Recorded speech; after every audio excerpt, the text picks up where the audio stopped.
বাংলাদেশী অসমৰ পৰা যাবই লাগিব, এইটো স্পষ্ট কথা। ইয়াত কোনোবা সৈয়দ হামিদা আহিব, কোনোবা মাদানী আহিব, সিহঁতৰ বাপেকৰ এখন অসম নহয়, এখন আছে অসম আৰু অসমীয়াৰ অসম। 600 বছৰ ৰাজত্ব কৰা এখন 17 বাকৈ মোগল পৰাস্ত কৰা অসম। আৰু ইয়াত কোনোবা সৈয়দা হামিদা, কোনোবা মাদানী আহিব, অসমৰ কথা বাংলাদেশী থাকিব বুলি কিছুমান টুলুঙা মন্তব্য কৰিব, কিছুমান অসম বিৰোধী মন্তব্য কৰিব। এইবিলাক কিন্তু ইহঁতৰ কৈ দিছো, তেওঁলোকৰ পৈতৃক সম্পত্তি নহয় অসমখন। এই অজিত ভূঞা যিজনে বাংলাদেশী ৰক্ষণাবেক্ষণ দিবলৈ অসমত উঠি পৰি লাগিছে, তেওঁলোকে নাগৰিক সভা পাতিছে। তেওঁলোক হৈছে একোজন অসমৰ বদন, যি তেতিয়া বদন বাদুলি লালুক ফুলাই দেশখন ধ্বংস কৰিছিল, মানক আনিছিল। এই কিন্তু অজিত ভূঞা আৰু কেইজনমান তেওঁৰ লগত সাংগু পাংগু গোট খাই সমগ্ৰ অসমৰ পৰিস্থিতিটো বেয়া দিশলৈ লৈ গৈছে। ইয়াৰ কাৰণে যদি কাইলৈ নহবলগীয়া অসমত পৰিস্থিতি হয়, কিবা যদি অসমীয়া যুৱকে নঘটিবলগীয়া পৰিস্থিতি কিবা ঘটাই দিয়ে, তেতিয়াহ'লে ইয়াৰ কাৰণে দায়ী হ'ব অজিত ভূঞাৰ নিচিনা বদন, ইয়াৰ কাৰণে দায়ী হ'ব নাগৰিক সমাজ। তেওঁলোকে অজিত ভূঞাই কৈছে তেওঁলোকে বোলে তাৰ কাৰণে দায়ী নহয়। কিহৰ কাৰণে দায়ী নহয়? বাংলাদেশৰ পৰা অসমলৈ নাগৰিক সমাজৰ নামত আপোনালোকে মানুহ মাতি আনিব আৰু অসমৰ কথা বেয়াকে ক'ব, আপোনালোকো সাৰি নাযাব।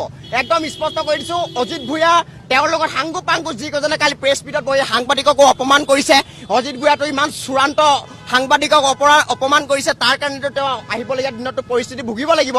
আৰু অজিত ভূঞাৰ লগত যিকেইজন সাংগু পাংগু বহি লৈ পেলাই প্ৰেছ মিট দি পেলাই অসম আৰু অসমীয়াৰ ভৱিষ্যত ধ্বংসৰ কথা তেওঁলোকে পৰিকল্পনা সৃষ্টি কৰিছে, তেওঁলোকক আমি কৈছো উজনি অসমত তেওঁলোকক সম্পূৰ্ণ সোমোৱা নিষেধাজ্ঞা আমি জাৰি কৰিছো। আৰু ইয়াৰ পিছত যদি কিবা পৰিস্থিতি ভয়াৱহ হ'ব, ইয়াৰ কাৰণে সম্পূৰ্ণ অজিত ভূঞাৰ নিচিনা এই মানুহবিলাক যিবিলাকে অসমত বাংলাদেশী আনিবলৈ চাই আছে, এই তেওঁলোকৰ নিচিনা মানুহবিলাক ইয়াৰ কাৰণে দায়ী হ'ব বুলি আমি স্পষ্ট কৰিছো। ক'ৰবাৰ পৰা আহি সৈয়দা হামিদ নামৰ বাংলাদেশী এজনীয়ে যি অসমৰ খিলঞ্জীয়াক উপহাস কৰিছে, অসমৰ বিৰোধিতা কৰিছে, অসমৰ খিলঞ্জীয়াৰ বিৰোধিতা কৰিছে, ভাৰতবৰ্ষৰ বিৰোধিতা কৰিছে, সেই মহিলাগৰাকীয়ে বাংলাদেশীক ছাপোৰ্ট দি আমি অসমীয়া যুৱ মঞ্চই তীব্ৰভাৱে গৰিহণা দিছো।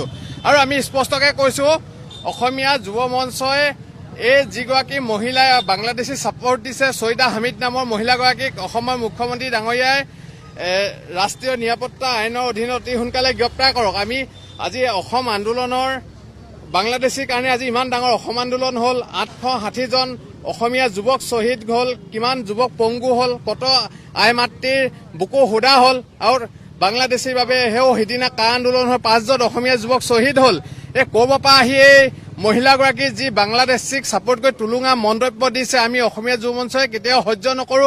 আৰু স্পষ্টকৈ কৈছো, ভৱিষ্যতে যদি সৈয়দা হামিদ নামৰ মহিলাগৰাকীয়ে অসমলৈ আহিবলৈ হয়, আমি তেওঁৰ অৱস্থা বেয়া কৰি দিম। আৰু সৈয়দা হামিদক যি নাগৰিক সমাজে উদ্যোগ লৈ মাতিছিলে, সেই নাগৰিক সমাজক আমি গৰিহণা দিছো। আৰু ইয়াৰ মূল উদ্যোক্তা যি অজিত ভূঞা ডাঙৰীয়াই অসমৰ বাংলাদেশী সমৰ্থক গৰাকীক আনিছে। আৰু অজিত ভূঞা ডাঙৰীয়াও এজন বাংলাদেশী সমৰ্থক, তেওঁ অসমৰ ৰাইজৰ ওচৰত অতি সোনকালে ক্ষমা খোজক।